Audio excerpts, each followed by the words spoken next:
pretty much universally throughout my life. That's a really weird way of putting things.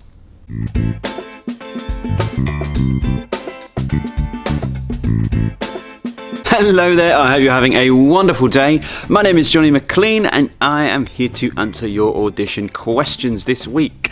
So I've been on pretty much all sides of the audition process, whether that's being on the casting panel for both professional and community auditions, whether that's being a reading assistant to help people with their scenes in auditions, or auditioning myself, both successfully and unsuccessfully. Obviously, all of these answers are my personal perspective from my experience, and other professionals may say different things, so by all means find out what others are saying as well. Don't take me as gospel, but without further ado, let's get answering some questions.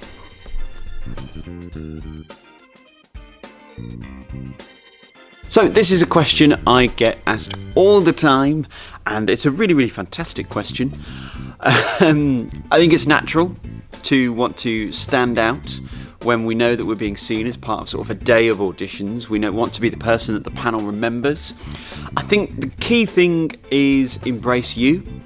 You know, come in as yourself. Don't try and pretend to be someone else, except when obviously you're acting. Be open, be positive, be a friendly presence when you enter the room, but most importantly, embrace the qualities that make you you. You are enough. I've been in too many auditions where auditionees have tried to make bold choices or do something wild or crazy to make sure they stand out and that they are the person the casting panel remembers. And often it works, we do remember them, but it's more of a negative than a positive thing. Because at best, they are making bold choices that don't reflect a good understanding of the character they're auditioning for, or at worst, they're just doing something that's incredibly annoying. For example, making a mess for whatever reason, or that sort of thing. So be you, you are enough, let your individuality and excellent work make the impression for you. So in short, I would say for a workshop audition, make sure you're wearing something that's comfortable, that you can move around in and is appropriate for the situation. So, for example, if you're doing a physical theatre workshop, don't rock up in jeans and high-heeled boots that you can't move in, because you're going to struggle throughout the workshop. You're not going to be able to show the best of yourself, and ultimately it shows that you're not really prepared. So make sure that you're wearing something that is appropriate for what you're going to be doing in the workshop. And if at any point you're unsure, ask the people who are going to be auditioning you. Get in touch.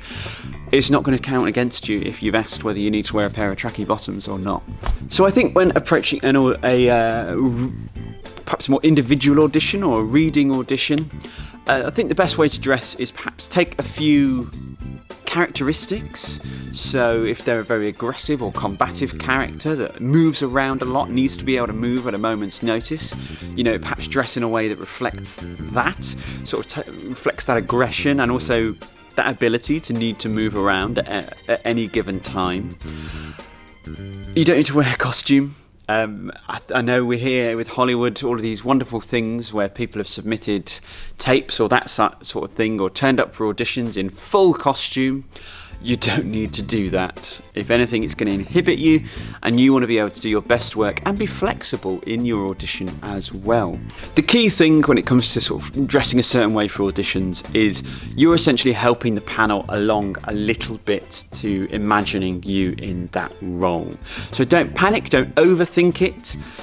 Your acting and your performance in the audition will far outweigh your styling choices. No.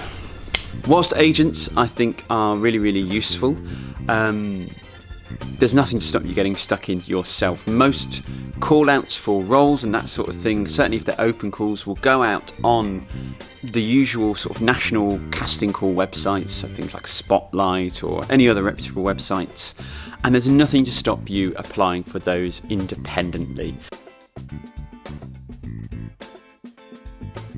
I think it's healthy to keep a separation between your professional and your personal life. It can become very hard to juggle a particular sort of marketing image that you're putting out. If your nan is also commenting on every picture or every post you put out, letting you know how wonderful the scarf she's knitting for you is. I mean, that is to say, you should make sure that you thank your nan for the scarf, be very appreciative, but if anything, having a personal Facebook that you can do that on will mean that you are not having to try and juggle a professional image whilst also showing your nan some appreciation. So the other thing to remember when it comes to social media, especially when you're setting up a specialised sort of professional account, is that running it is work. That is self-promotion, it's marketing, it is work and should be treated as such. So don't get caught up in spending every waking second on it.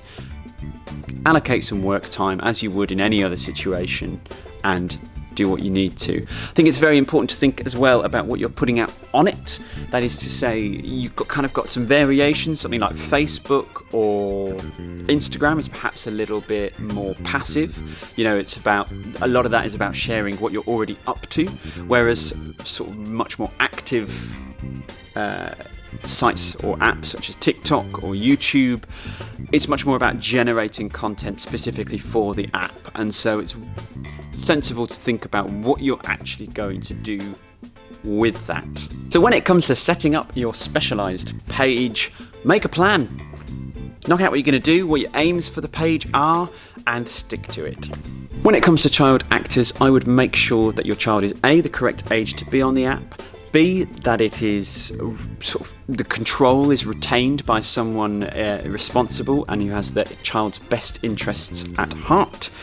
And finally, I would also check in with your local council to make sure that you're abiding by any guidelines that they put out, because as mentioned before, when it's a specialised social media, it is work, it is marketing, it's self-promotion, and it can be really fun work, but it's important to make sure that your child is getting a healthy balance. And so I would contact your local council's children entertainment team and make sure that, and see what they have to say about the matter before setting out. First things first, contact your local theatre. Ask if you can shadow people, whether that's working a lighting desk, a sound desk. See if there are any workshops on to help people sort of get started, learn a bit the beginning bits about theatre. Ask your local theatre how you can get involved. Also, see if there are any sort of more formalised technical programmes that they offer, and so what you need to do to get involved with those. If you are of the age, so 18 and above, you're at the age where it's feasible to attend drama school or university, then the other thing you can do is start to search around and look up what accredited courses there are in Backstage work, because there are a number of them out there and they will get you started on that career pathway. So if it's community shows you're after, then I would recommend sign up to local theatres' mailing lists, contact the drama groups you're interested in working in and ask them how you can get involved and can they bear you in mind, let you know when opportunities come up.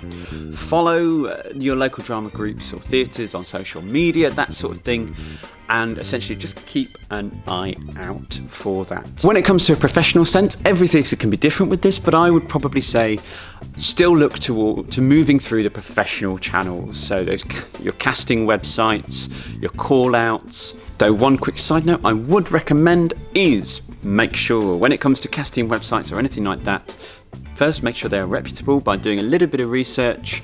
Ask around in any local groups you're part of if anyone has experience with them in the past, and make sure that you know what's up before committing any money or data to them.